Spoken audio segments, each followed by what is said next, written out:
마음 전쟁이라는 제목으로 우리 함께 말씀을 나누도록 하겠습니다. 마음 전쟁. 어느덧 여러분 이제 여름이 지난 것 같지만 지나지 않은 그런 시기를 우리는 보내고 있는 것 같습니다. 근데 이제 최근에 보면 여러 가지 소식들을 참 많이 접하게 되는데요.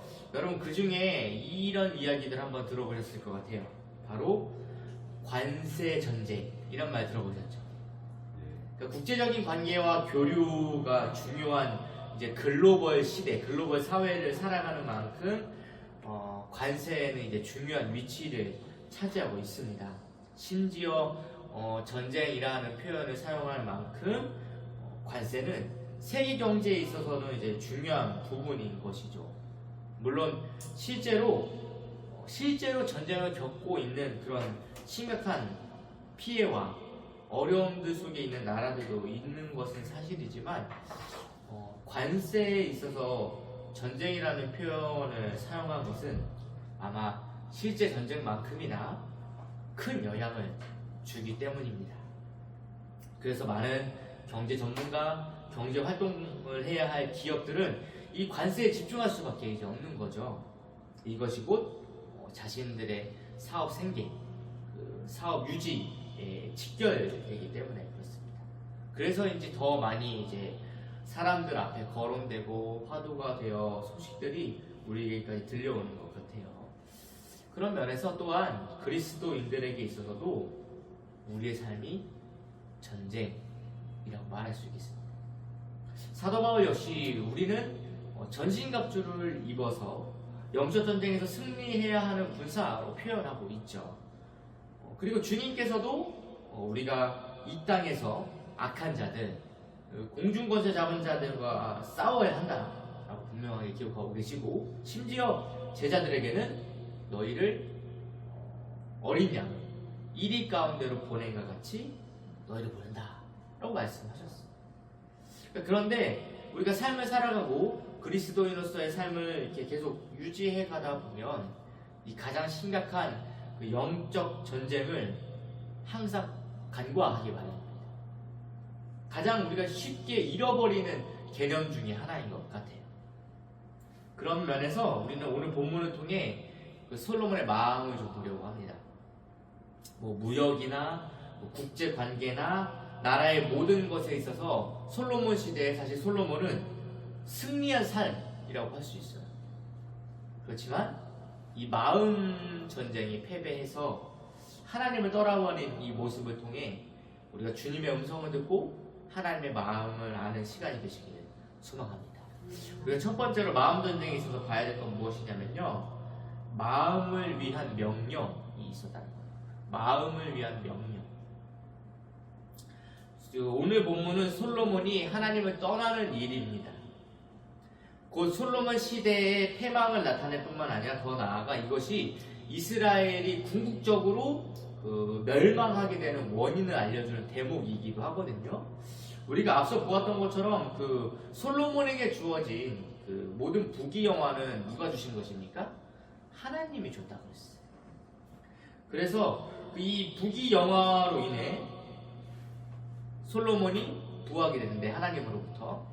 근데 이 솔로몬이 하나님을 떠나는 것에 있어서 평가할 때는 이 부귀영화 때문은 아닌 것으로 오늘 본문을 통해 보여집니다. 잘 보십시오. 솔로몬이 하나님을 떠나게 된 것은 명백하게 이방 여인들과의 통혼 때문입니다. 이미 솔로몬은 많은 이방 여인을 사랑했고 결혼했습니다. 물론 진짜 사랑해서 결혼한 것도 있겠지만 계약된 결혼을 통해서도 정치적인 목적, 대외적인 관계를 유지하던 시대에 솔로몬의 결혼은 또 필요했다고도 볼 수 있겠죠. 그러나 하나님은 분명하게 말씀하셨어요. 이방 여인들과 통혼하지 말아라. 근데 여러분, 우리가 이 말을 해석할 때 이 말이 단순히 이방 여인들과 결혼하면 안 된다, 그러니까 믿지 않는 사람과 결혼을 해서는 안 된다, 이 개념으로 받아들이면 안 돼요. 하나님께서 주신 이 명령, 또 이 외에 많은 율법, 규례, 이런 것들은요 목적이 있는 것이죠. 오늘 본문에 그 하나님의 마음이 아주 명확하게 드러납니다. 여러분 3절을 보십시오. 뭐라고 기록되어 되느냐? 그들이 반드시 너희의 마음을 돌려 그들의 신들을 따르게 하리라. 하나님의 의도가 바로 보여지죠. 그러니까 이런 하나님의 의도에서 보면요, 여러분, 가나안 전복 전쟁 때, 그러니까 솔로몬 시대 이전 가나안 전복 전쟁 때 하나님은 분명히 뭐라고 말씀하세요? 이방 족속, 가나안에 있는 족속을 진멸해라 라고 했어요. 진멸, 싹 다 죽여 없애버려라, 가축까지 명령하셨죠. 이 명령은 통혼을 허락하지 않은 것과 같은 맥락인 거예요. 쉽게 말하면 그들이 남아있으면 분명히 그들이 마음을 돌이켜서, 우리의 마음을 돌이켜서 그들의 신들을 따르게 할 것이기 때문에 진멸. 그러니까 하나님 외에는 다른 신이 없음에도 불구하고 남아있는 이들이 자신들의 신을 따르게 만들 것이기 때문에 하나님은 진멸하라는 명령을 하신 거예요. 이런 맥락에서 하나님께서 주신 모든 율례와 규례와 법도들을 보면, 명령들을 보면 하나님의 사랑이 그 율례와 규례와 명령 안에 들어있음을 발견하게 돼요. 왜냐하면 이 하나님의 율법, 하나님의 명령은요, 우리를 막 틀 안에 가두고 괴롭게 하기 위한 율법이 아니라는 걸 발견하게 되죠. 왜 통혼하지 말라 그랬어요? 뭐 물라나 성생활을 하지 말라? 이 개념이 아니죠. 왜 하지 말라요? 그들의 신을 섬기게 만들 거기 때문에 통혼하지 말라는 거예요. 우리를 보호하기 위한 명령이었다는 거죠. 자, 더 생각해 볼 만한 것은, 여러분, 솔로몬이 하나님을 떠나 패망하는 길의 이유가 이 통혼 때문이었다는 거예요. 참 신기하죠. 그렇게 지혜로운 솔로몬, 그러니까 하나님으로부터 받은 지혜의 솔로몬, 그 지혜 때문에 전무후무한 그 부귀영화를 누린 사람이에요. 근데 그 많은 부귀영화가 솔로몬으로 하여금 하나님을 떠나게 한 게 아니라는 거예요. 보니까 수많은 군대, 막강한 군사력, 엄청난 부, 그리고 우리가 그 전에 보았던 것처럼 은을 돌로 여길 만큼 넘쳐나는 물질, 그리고 이웃 나라와 그 계속되는 동맹관계, 당시 최고의 강대국이라고 불리는 애국과의 동맹뿐만 아니라 주변 국가들이 조공을 바친 만큼 그런 강력한 동맹으로 인해 솔로몬으로 하여금 하나님을 떠나게 한 게 아니었다. 하나님이 주신 부귀영화로 솔로몬이 떠난 게 아니었다. 여기서 우리는 너무 중요한 힌트를 얻어야 되는 거예요. 중요한 힌트. 하나님께서는요, 사람의 마음을 아시죠. 그래서 십계명을 통해 우리에게 알려주고 싶으신 것이 있었어요. 무엇입니까? 십계명의 핵심이 무엇이에요? 하나님을 사랑하고 이웃을 사랑해라. 왜 이게 십계명의 핵심입니까? 예수님께서 그렇게 정리해 주셨잖아요. 십계명의 핵심은 하나님을 사랑하고 이웃을 사랑하는 것인데, 이것은 어디서부터 나오는 겁니까? 마음에서 나옵니다. 하나님께서 십계명을 통해서 정말 원하는 의도는 무엇이냐? 우리의 마음이 온전히 하나님께 있기를 바라는 거예요. 마음이 우리가 하나님께 있으면요, 십계명을 지키라고 하지 않아도 십계명이 지켜지고 있어요. 마음에서 나오는 사랑, 마음에서 나오는 주의 성수, 마음에서 나오는 부모님 공경, 마음에서 나오는 이웃 사랑이 하나님이 원하시는 사랑이라는 거죠. 하나님이 원하시는 거라는 거죠. 하나님께서 우리에게 주신 많은 율례와 법도와 규례는 결국 하나님께서 우리의 마음을 확인해 볼 수 있는 증거가 되는 거죠. 그래서 예수님께서 분명하게 지적하셨습니다. 하나님께서도 구약 곳곳에서 반복적으로 말씀하세요. 뭐라고 말씀하시냐? 순종이 제사보다 낫다. 이 말씀 역시 겉으로 보여지는 것보다 마음이 더 중요하다라는 말씀을 강조하는 건 아니겠습니까?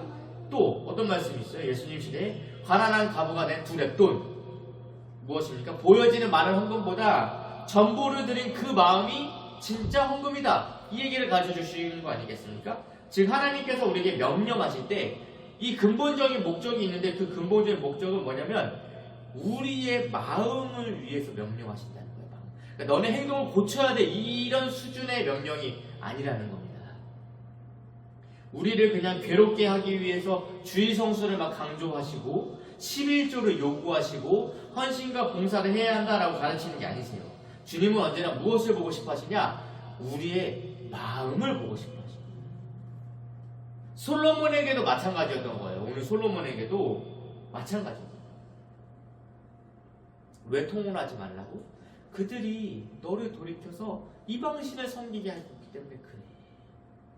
그 근본적인 거를 다루시는 거예요. 그렇다면 우리도 이제 생각해 봐야 됩니다.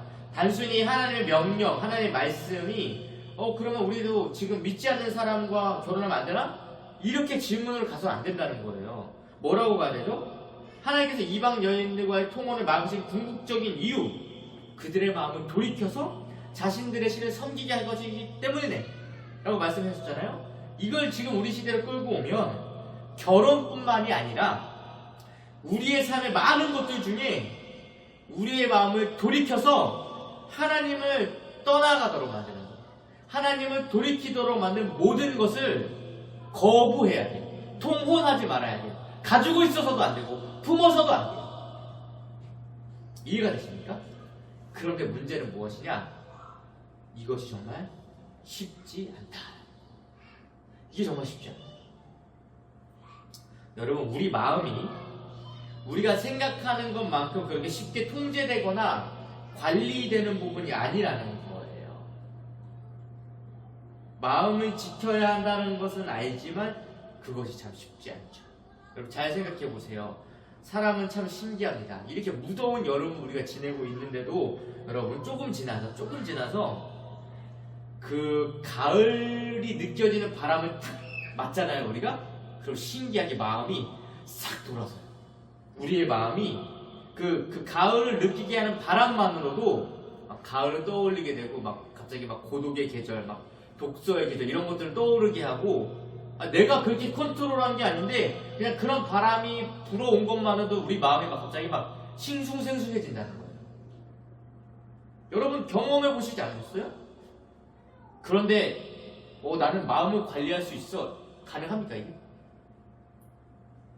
마음을 통제하는 게 가능합니까? 그러니까 엄밀히 말하면 우리는 우리 자신도 우리의 마음을 어떻게 관리할 수 없는 존재라는 거예요. 그런데 이 마음을 다스릴 방법이 하나 있어요. 무엇입니까? 말씀과 기도. 다른 말로 하면 예수 그리스도 안에 온전히 거하는 것이라고 말할 수 있습니다. 왜냐? 우리의 마음이 여러분 수시로 막 요동치고 왔다리 갔다리 하고 빼앗길 수밖에 없는 이유는요, 오전에도 들은 것 같아요. 우리 교만 때문이에요. 교만. 우리는 암암리에 우리는 우리의 마음을 통제할 수 있다라고 믿어요. 이게 교만이에요. 우리는 우리의 마음을 지킬 수가 없고 다스릴 수가 없습니다. 그 지혜로운 솔로몬이 엄청난 부귀영화 때문에 하나님을 떠난 게 아니라니까요. 여인들이 마음을 돌이키도록 했기 때문에 그래서 이방 신상을 섬기게 된 거예요. 하나님은 이걸 아셨기 때문에 율법을 지켜야, 명령을 지켜라 라고 말씀하신 겁니다. 사단은요, 끊임없이 우리의 마음을 어떻게든 돌이켜서 하나님을 떠나게 하려고 하기 때문에 그래요. 그러니까 우리가 인생을 살아가면서 우리의 마음을 뒤흔드는 일들이 정말 다양하죠. 그래서 끊임없이 우리는 어떻게 해야 됩니까? 그리스도를 가까이 하고 말씀을 가까이 하므로 어떻게 해요? 우리 마음에 성령의 파수꾼을 세워야 되는 거예요. 우리의 마음은 우리가 어떻게 할 수가 없기 때문에. 이것이 우리로 하여금 하나님의 명령을 지킴으로 우리의 마음을 지키는 유일한 방법인 거예요. 다른 방법이 없어요. 그러니까 예수 안에 있지 않으면 우리의 마음은요, 우리가 생각하던 방향으로 가는 게 아니고요, 오히려 그 이리저리 흔들리다가 결국 하나님을 떠나게 돼요. 여러분, 우리의 마음을 돌이키게 하는 그 모든 것을 그리스도의 이름으로 끊어내십시오. 오늘 그것은 솔로몬에게는 통혼이었어요. 그러니까 이걸 우리가 단순히 그러면 믿지 않는 사람과 결혼하면 안 돼, 이런 수준의 가치관으로 가지고 가면 안 된다는 거예요. 우리의 마음을 수시로 하나님으로부터 떠나게 하는 얼마나 많은 것들이 있습니까? 이런 것들을 끊어내야 된다. 여러분, 그리스도의 이름으로 잘라내십시오. 이것이 우리가 어찌할 수 없는 이 마음을 말씀과 기도로 다스리는 유일한 방법입니다. 두 번째, 마음 전쟁에는요, 관계에서 빼앗긴 마음이 있어요. 관계에서 빼앗긴 마음. 솔로몬의 마음을 돌아서도록 하는데 많은 여인들이 있었습니다. 그러니까 솔로몬과 결혼한 여인이 무려 본문은 1000명이라고 기록하고 있습니다. 물론 실제로도 그렇게 많았을 가능성이 충분합니다. 그런데 중요한 거는 그럼 솔로몬은 왜 그렇게 많은 결혼이 필요했는가? 이렇게 생각할 필요가 없는 거죠. 우리 입장에서는. 솔로몬 시대에 최고의 강대국이 된 상황에서 주변의 모든 나라들이, 주변의 모든 족속들이 분명 어떻게 했겠어요? 솔로몬에게 와서 정약 결혼을 요청했겠죠. 그 당시에, 우리나라도 그랬죠. 그 당시에 나라 간의 교류를 잘 이루기 위해서 일반적으로 사용하던 방법이 바로 결혼이었어요. 결혼. 이것을 통해 서로 조약, 약조를 지키도록 하는 문화가 일반적이었죠. 그런데 더 중요한 사실을 우리는 오늘 본문 속에서 발견하게 되는 것입니다. 무엇이냐? 솔로몬의 마음을 돌이키게 하는 관계가 바로 이방 여인들과 있었다라는 것이에요. 이를 다른 말로 하면 어떤 얘기가 되냐? 사람 간의 관계가 솔로몬의 마음을 돌이키게 했다라는 것이에요. 명백한 진리예요. 여러분, 우리가 무엇을 가까이 하느냐는 매우 중요합니다. 엄밀히 말하면 솔로몬이 정말 그 하나님의 말씀에 목숨을 건 사람이었다면 그 많은 이방 여인들과의 결혼을 통해 나라의 안정이나 부강함을 선택하지 않았을 거예요. 솔로몬뿐만 아니라 근데 결혼에 대해서 얘기하자면요, 다윗도 여러 결혼했습니다. 또 심지어 그 이스라엘의 시작이라고 할 수 있는 위대한 야곱, 또 아내뿐만 아니라 첩도 있었어요. 그러니까 이거 솔로몬은 너무 많이 결혼했잖아. 아니 그럼 일부일처제가 아닌 모든 결혼은 원래 안 되는 거 아닌가? 그럼 야곱도 걸리고 다윗도 걸리고 다 걸리네? 그러니까 성경은 이것이 죄라고 말하는 게 아니에요. 그런데 솔로몬이 많은 아내를 두어서 하나님을 떠나는 것이다? 라고 말하기에는 그럼 다윗도 걸리고 야곱도 걸리는데 이런 것들은 어떻게 해석해야 돼요? 여기서 봐야 될 것은 뭐냐면 여러분요, 관계라는 거예요. 관계. 다윗은 노년에 늙어서 어떤 일을 하니까 오히려 밧세바 때문에 그 이야기를 듣고 솔로몬을 왕을 세우는 일을 해요. 노년에. 그 힘이 다 빠진 상황에서. 근데 솔로몬은 달라요. 또 노년에 나와있죠. 노년에 이방 여인들의 말 때문에 마음을 돌이켜서 하나님을 떠나 우상을 섬기는 일을 합니다. 다윗과 명백히 다르죠. 솔로몬도 여러 번 결혼했는데 여러 번 결혼한 여인들 중에 밧세바 때문에 솔로몬을 왕으로 세우는 결정을 다윗이 하고, 다윗도 여러 번 결혼했고 솔로몬도 여러 번 결혼했는데 솔로몬은 여러 번 결혼한 사람들 중에 이방 여인의 말을 듣고 우상을 섬기는 일을 선택합니다. 뭘 얘기하는 거예요? 솔로몬의 관계에서 이미 그의 마음이 나타났다라고 볼 수 있는 거예요. 일부 일처제를 지키지 않은 게 솔로몬의 죄였다라고 말하기에는 걸리는 사람이 너무 많아요. 그렇죠? 그러니까 솔로몬은 관계 속에서 이미 마음을 빼앗겼다는 것입니다. 하나님도 정확하게 말씀하세요. 이방 여인과 통용하지 말아야 되는 이유는 자신들의 신을 섬기도록 할 것이기 때문에. 이런 면에서 사람은 관계가 매우 중요한 거예요. 아무리 대단한 사람도 그 사람이 어떤 관계를 맺고 있는지 보면요, 그 사람이 어떤 선택을 하게 될지를 보이게 됩니다. 그렇다면 지금 시대를 살아가는 우리에게 이런 질문들이 생길 수 있죠. 그러면 사업적인 문제, 직장 생활 같은 것을 하다 보면 믿지 않는 사람들을 마주하게 될 수밖에 없는데, 그럼 우리는 그리스도인은 그런 사람들과는 관계하면 안 되냐? 그런 사람들과 교제하면 안 되냐? 그럼 우리는 믿지 않는 사람과 관계를 끊으면 복음을 언제 전합니까? 이런 질문들이 생길 수 있죠. 하지만 여기서 말하는 관점은 그런 관점이 아니죠. 여러분, 진짜 사업적으로 너무 중요한 파트너 또는 내 인생을 함께해야 할 그 중요한 결혼 같은 문제 앞에서 우리는 그럼 어떤 결정을 내려야 돼요? 믿음의 결정을 내려야죠. 이게 정말 중요하다고 판단이 되면. 정말 중요한 사업이라면, 내 인생의 중요한 문제라면 당연히 하나님의 명령을 따라야 하지 않겠습니까, 여러분?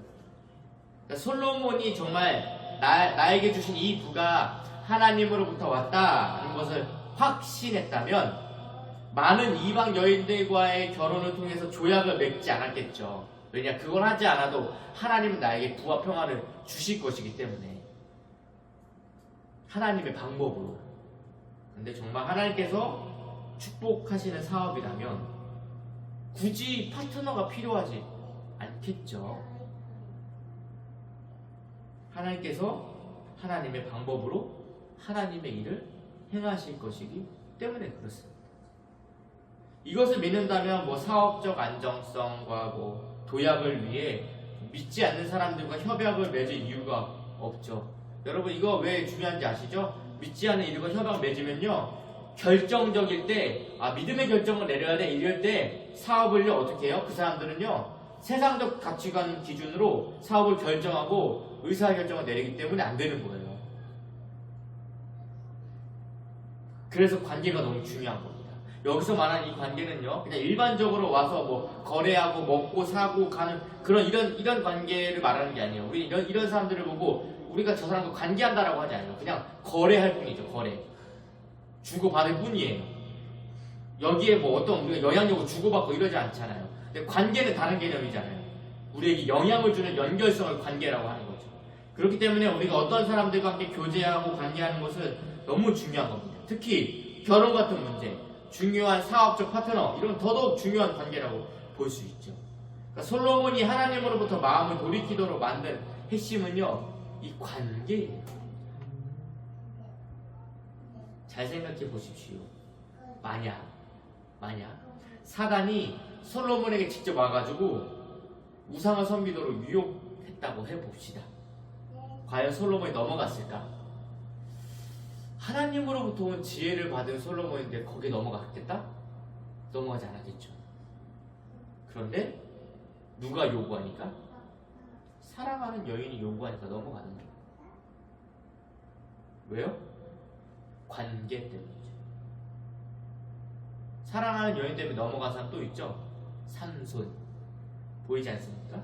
사랑하는 여인 때문에 자신의 비밀을 말해버려요. 그만큼 사랑 관계였기 때문에. 또 하나의 관계가 보이죠. 오늘 오전에 들었던 것처럼 아담과 하와. 사단이 아담에게 안 갔어요. 아담에게 가면 안 먹을 거 알거든. 그런데 그와 관계하고 있는 누구에게 갑니까? 하와에게 가죠. 왜요? 사단의 작전은 하와가 아니에요. 하와를 통해 아담을 넘어뜨리는 게 사단의 작전이었어요. 그러니까 아담에게까지 영향력을 갈 수 있는 유일한 관계, 하와. 하와를 이용하면 아담을 넘어뜨릴 수 있기 때문에 그렇습니다. 이게 관계의 힘이에요. 또 하나 중요한 관계가 또 하나 보입니다. 무엇이냐? 우리와 그리스도와의 관계. 성경은 이를 뭐라고 표현하고 있냐? 신랑과 신부라고 표현합니다. 그리스도 안에 있으므로 우리가 그리스도의 신부가 되고 하나님의 자녀가 되는 권세를 누리게 되죠. 이것이 관계라는 거예요. 즉, 관계는 우리의 전 인격을 대변할 만큼 중요한 거예요. 이런 면에서 우리의 관계를 우리는 항상 돌아봐야 합니다. 더 집중해서 돌아봐야 될 것은 뭐냐? 나는 주님과 그 교제하는 관계의 시간이 더 많은가? 아니면 세상에 속한 것들과 관계하는 것이 더 많은가 돌아봐야 되죠. 여러분, 현대 시대를 살아가는 우리에게 스마트폰과 영상물은 우리의 많은 시간을 빼앗아가고 있어요. 물론 우리가 그럼에도 불구하고 예배도 드리고 하나님의 말씀을 보지만 사실 이건 잠시일 뿐이죠. 이것이 나와 하나님과의 관계가 충분하다라고 우리를 속이고 있어요. 엄밀히 말하면. 정말 우리가 이 예배하고 말씀 보는 시간과 세상의 것을 보는 시간을 대비해 봤을 때 우리가 정말 말씀을 따라 살아갈 수 있다라고, 이게 정말 나는 그래도 말씀 중심으로 살아가고 있다라고 우리가 생각할 수 있겠습니까? 하나님의 말씀이 나의 삶을 좌지우지하는 그런 관계라고 할 수 있겠습니까?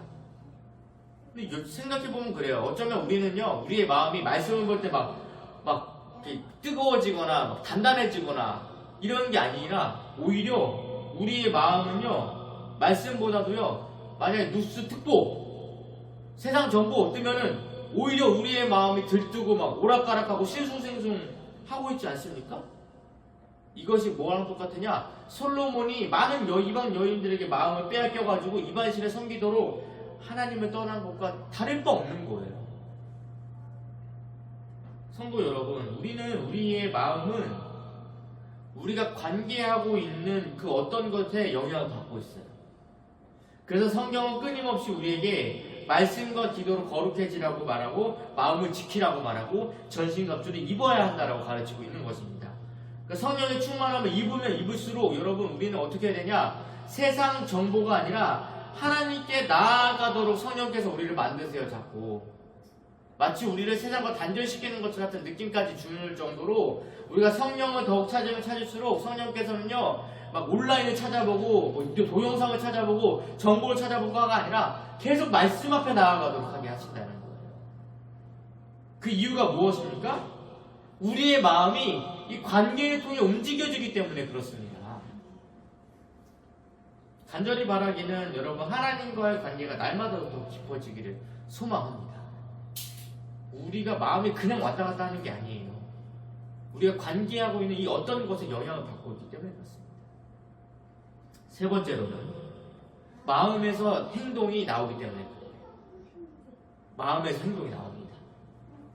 마음을 빼앗긴 솔로몬에게 이제 어떠한 행동이 나오는지 오늘 본문 우리 함께 읽어서 잘 알고 있지 않습니까? 아스다롯을 따르고 밀곰을 따릅니다. 그모스를 위해 예루살렘 앞에 산당을 짓고 몰록을 위해서도 그와 같이 해서 결국 어떻게 합니까? 이방 여인들이 자기들의 신에게 분양하도록 허용합니다. 하나님의 성전을 엄청 잘 지었잖아요. 그것만큼 이방 여인들을 위한 이방 신들의 산당도 엄청 잘 지어졌어요. 대단해요 정말. 왜 그렇겠습니까? 솔로몬이 마음을 빼앗겼으니 행동으로 나오는 거예요. 그러지 않아도 여러분 솔로몬의 왕위가 어땠다고 말씀드렸어요? 솔로몬의 왕위의 반 이상이 일단 기본적으로 성전과 왕궁을 건축하는 데 썼잖아요. 그 외에 또 다른 시간들은 다른 건축물을 쓰는 데 썼단 말이에요. 시간을. 그렇게 건축물을 자꾸 짓는 솔로몬의 왕이었는데 뭐 이방 신을 위한 산당? 그냥 지어버리는 거죠. 일도 아니에요. 이 솔로몬한테는. 마음을 뺏겨버렸으니 행동으로 나타나는 것은 분명한 사실임을 오늘 본문을 통해서 우리가 보게 되지 않습니까? 그것도 어디에다 지어줘요? 예루살렘 앞에. 왜냐? 왕궁에 살고 있는 왕비들이 잘 섬기러 가려면 당연히 예루살렘과 가까운 곳에 지어야 했기 때문이죠. 근데 여러분 이 산당이 언제까지 가지는지 아세요? 이 산당이 요시야 시대까지 가요. 요시야 시대까지 아무도 산당을 제거를 안 해. 그리고 요시야가 비로소 이스라엘의 그 산당을 제거합니다. 그만큼 이스라엘을 끊임없이 타락하게 만드는 중요한 역할을 해버려요. 이 솔로몬 때 지어진 이 이방 산당들이. 성도 여러분, 우리가 하나님 앞에 죄를 범하게 되는데 정말 나의 의도와는 상관없이 내가 마귀의 유혹 때문에 죄를 지었다 라고 말할 수 없는 이유가 여기에 나오는 솔로몬 부분. 뭐 때문에? 내가 마음을 빼앗기면 반드시 행동으로 나오게 되어 있습니다. 왜냐하면 하나님께서 사람을 그렇게 창조하셨기 때문에 그래요. 그러니까 마음에 있는 것에 따라 움직이게 되어 있어요. 마음에 있는 것에 따라. 사단은 하와로 하여금 마음을 빼앗는 데 성공했죠. 선악과를 품도록 만드는 데 성공했어요. 그러니까 따 먹죠. 따다 주지 않았어요. 따 먹었어요. 따다 주지 않았어요. 따 먹었어요. 자신이 했다는 얘기예요. 그렇죠? 근데 옆에서 누가 마음속에 자꾸 집어넣어? 사단이 자꾸 집어넣어. 그 마음을 품었으니까 행동이 나오는 거고. 그래서 먹게 되는 것이에요. 이뿐만이 아니에요. 여러분 우리의 행동이 마음에서 나온다는 것을 예수님께서도 알려주셨어요. 뭐라고 말씀하셨습니까? 여자를 보고 음욕을 품는 자마다 이미 죄를 범한 것이다 라고 말씀하신 이유가 같아요. 이미 마음으로 품었기 때문에 행동으로 반드시 드러나게 되어 있습니다. 그러니까 우리의 죄는요, 아니 내가 유혹당해서 어쩌다가 넘어진 게 아니에요. 어쩌다 넘어진 게 아니에요. 우리의 마음에 이게 들어와 있는 거예요. 이미.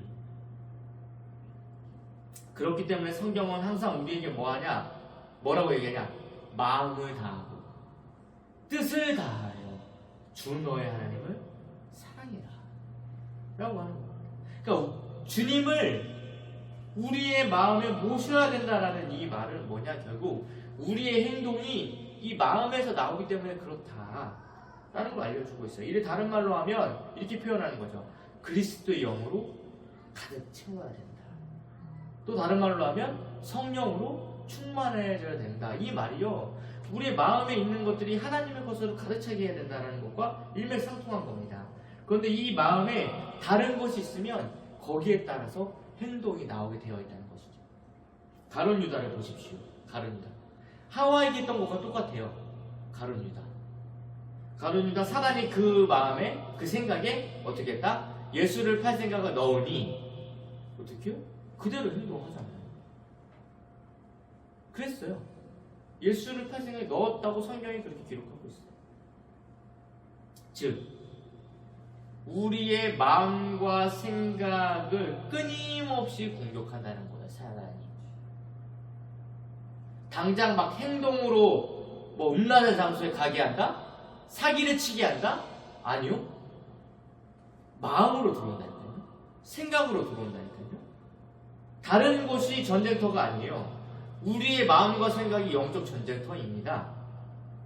여기서 지면 이게 행동은 나중에 반드시 드러나요, 언젠가. 그러니까 마음을 빼앗긴 솔로몬의 행동으로 산당을 지어서 이방 신을 제사하는 꼴이 예루살렘 바로 앞에서 일어나잖아요. 그렇다면 우리는 우리의 행동이 변화되기 위해서는 어떤 결론에 도달합니까? 우리의 마음을 먼저 새롭게 해야 된다라는 사실을 발견하게 되는 거죠. 그래서 기도해야 된다라고 하는 거예요. 우리의 마음과 생각을 지키실 성령님께 도우심을 구하는 겁니다. 말씀을 정리하도록 하겠습니다. 여러분, 솔로몬의 타락을 통해서 우리는 너무 중요한 마음 전쟁을 배우게 됩니다. 하나님의 명령은요, 우리의 마음을 하나님으로부터 떠나지 않게 하기 위한 것임을 알게 됐어요. 그러니까 우리의 행동을 고치려는 문제가 아니에요. 우리의 마음이 하나님께 있게 하기 위해서 통혼하지 마라 라고 얘기합니다. 또 솔로몬은 그럼에도 불구하고 이방 여인들과의 그 긴밀한 관계로 인해 어떻게 합니까? 마음을 빼앗겨 버렸어요. 마음을 빼앗기니까 이 마음을 빼앗긴 결과로 어떤 일이 일어나요? 하나님을 떠나게 되고 이방 산당을 예루살렘 앞에 지어주는 행동까지 나타나게 됐습니다. 그 지혜로운 솔로몬, 세상의 모든 것을 다 알 만큼 뛰어난 지혜를 가진 솔로몬이지만 무엇은 몰랐다? 자신의 마음은 몰랐어요. 자신의 마음은 지키지 못했어요. 우리 역시 마찬가지예요. 우리 절대 속으면 안 돼요. 우리는 우리 스스로 우리의 마음을 지킬 어떠한 힘도 없어요. 사단이 우리의 마음을 뒤흔들기 시작하잖아요. 그럼 그냥 풋풋이듯이 흔들리는 게 우리의 마음이에요. 근데 이 마음은 앞서 말씀드린 것처럼 하나님의 인도함 가운데 있을 때 지켜집니다. 더 엄밀히 말하면 하나님이 지켜주셔야 합니다. 이걸 사도 바울이 빌립보서에서 어떻게 가르쳐주고 있습니까? 아무것도 염려하지 말고 다만 모든 일에 기도와 간구로 너희 구할 것을 감사함으로 하나님께 아뢰라. 아뢰면, 그리하면 모든 지각에 뛰어난 하나님의 평강이 그리스도 예수 안에서 너희 마음과 생각을 지키신다 그랬어요. 너희 마음과 생각이 지켜질 거야가 아니야. 예수님이 우리의 마음과 생각을 지켜주신대요. 간구하면, 우리가 기도하면 너희 마음이 강해져가지고 너희 마음을 스스로 지킬 수 있어, 이렇게 사도 바울이 알려주지 않습니다. 뭐라고 알려줬다고요? 기도하면, 간구하면 어떻게 한다? 그리스도의 평강이 너희 마음을 지켜준다. 지켜준다. 우리의 마음. 그러니까 우리의 마음은 우리 스스로 지킬 수 있는 게 아니에요. 주님이 지켜주셔야 돼요. 우리의 마음과 생각은 그리스도 안에 있을 때 지켜집니다. 그러니까 우리의 마음 전쟁은요, 오직 예수 안에서 승리를 얻습니다. 그러니까 마음을 그리스도께 계속 맡기십시오. 우리가 스스로 지킬 수 있다고 착각하지 마세요. 즉, 솔로몬은 그 뛰어난 지혜가 있었지만 마음을 하나님께 드리지는 못했어요. 마음을 하나님께 맡기지 못했습니다. 자신의 지혜로 마음을 지킬 수 있을 것이다 라고 착각했을지도 모르고, 또는 어쩌면 마음을 지키는 것에 방심했는지도 모르겠어요. 그러나 분명히 솔로몬은 패망을 통해 우리는 깨달아야 합니다. 우리의 마음은 전쟁터라는 사실. 오늘 기도하실 때 여러분, 우리의 마음을 좀 주님께 맡겨 드리십시오. 더 나아가서 우리의 마음이 그 사도 바울의 가르침처럼 주님의 평안으로 다스려지기를 기도하십시오. 주님의 임재 가운데 마음을 지키고 다스려서 승리하는 그리스도인이 되시기를 간절히 소망합니다. 솔로몬이 패망한 거요, 돈이 너무 많아서? 아니에요. 너무 많이 결혼해서? 아니에요. 마음을 빼앗겨서 말이에요. 누구한테? 여인들한테. 마음을 빼앗기니까 여인들이 원하는 이방신이 분명히 잘못되는 걸 모를 리가 없는데 그 노년에 산당까지 지어주잖아요. 이것이 어디까지 간다고요? 여러분, 이스라엘 패망하는 데까지 가요. 그렇다면 여러분, 지금 우리로 하여금 수시로 자꾸 하나님으로부터 등 돌리게 하는 그 무엇, 그러니까 우리의 마음을, 행동은 자꾸 교회로 오고 행동은 기도의 자리에 나오는데 마음을 자꾸 돌리게 하는 그 교묘한 무엇, 성령님께서 지켜주셔야 됩니다. 성령님께서 도와주셔야 돼요. 그래서 우리는 오늘도 말씀 붙잡고 기도하는 줄로 믿습니다. 같이 기도하겠습니다.